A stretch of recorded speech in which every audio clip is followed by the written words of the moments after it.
Jack sedang berjalan melewati hutan, lalu tiba-tiba dia tersandung dan terjatuh. Handphonenya terlepas dari tangannya dan jatuh ke dalam danau, dan juga tangannya tergores. Tapi kemudian sesuatu yang aneh terjadi. Layar handphone yang retak itu seketika kembali mulus seperti baru setelah nyemplung ke danau itu. Ketika Jack sampai di rumah, dia menyadari luka di tangannya juga sembuh dengan sendirinya. Jack mulai bertanya-tanya, apakah semua ini karena air danau? Bagaimanapun, ponsel dan tangannya terkena dengan air danau itu. Pada malam hari, adiknya Jack, Amber, tidak sengaja memecahkan piring. Sebuah ide langsung terlintas di pikiran Jack. Dia mengumpulkan semua barang yang pecah di rumah dan membawanya ke danau.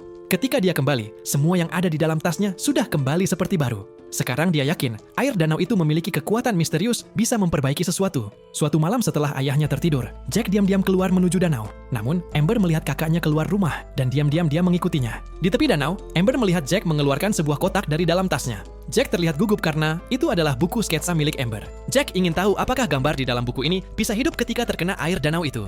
Amber terkejut dan bertanya apa yang sedang Jack lakukan dengan buku miliknya. Jack pun panik dan berbohong. Ia mengatakan, itu bukan buku sketsa milik Amber. Amber tidak percaya. Mereka berdua mulai berebut buku itu. Saat sedang tarik-menarik, buku sketsa Amber tercebur ke danau.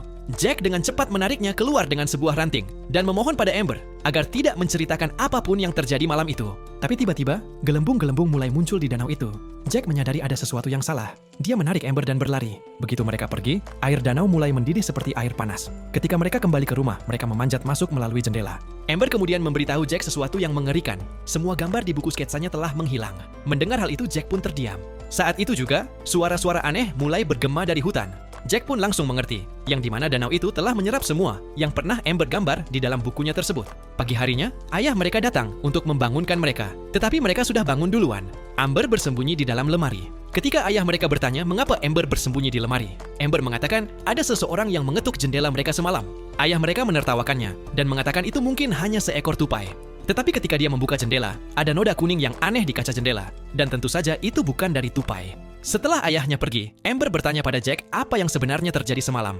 Di sisi lain, ayah mereka mulai curiga bahwa anak-anaknya menyembunyikan sesuatu darinya. Kemudian, dia menghentikan Jack dan dengan lembut memaksanya untuk mengatakan yang sebenarnya. Akhirnya, Jack menjelaskan semuanya. Jack menjelaskan misteri danau itu dan mengaku dia takut gambar-gambar Amber yang menyeramkan bisa menjadi hidup. Pada awalnya, sang ayah terkejut dan tidak percaya. Lalu dia berkata, "Ayo masuk ke mobil jemputan." Jack menyadari bahwa ayahnya tidak mempercayai cerita yang telah ia ceritakan. Kemudian sang ayah mengantar anak-anak ke bis sekolah dan kembali masuk ke rumah. Saat sedang beres-beres, dia melihat piring yang dipecahkan Amber beberapa hari lalu sudah kembali utuh. Saat di perjalanan, Jack merasa gelisah. Lalu Amber melihat keluar jendela. Tiba-tiba, cahaya biru menyala di langit. Lalu dari ladang jagung, muncul makhluk biru yang aneh. Itu terlihat hampir seperti mainan raksasa. Dan akhirnya Jack mengerti. Monster kartun yang digambar Amber di buku sketsanya kini menjadi hidup.